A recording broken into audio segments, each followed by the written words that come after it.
ایک اور خبر آپ کو دیتے ہیں کہ وزیر اعظم کی زیر صدارت پبلک سیکٹر ڈیولپمنٹ پروگرام سے متعلق اجلاس جس میں اتحادی جماعتوں کے پارلیمانی رہنماؤں نے شرکت کی ہے۔ فہد چودھری ہمارے ساتھ ہیں، ان سے بات کرتے ہیں۔ جی فہد۔ جی دیکھیے، وزیر اعظم کی زیر صدارت پبلک سیکٹر ڈیولپمنٹ پروگرام سے متعلق اعلیٰ سطح کا اجلاس ہوا جس میں اتحادی جماعتوں کے پارلیمانی رہنماؤں نے بھی شرکت کی۔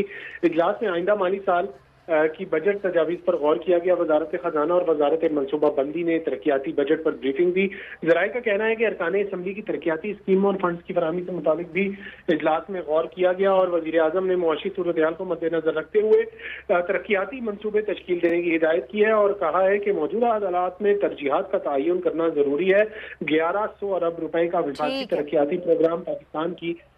ٹھیک ہے فہد چودھری، بہت شکریہ۔ خبر ہے کہ BRT سروس سے متعلق بقایا جات کی ادائیگی میں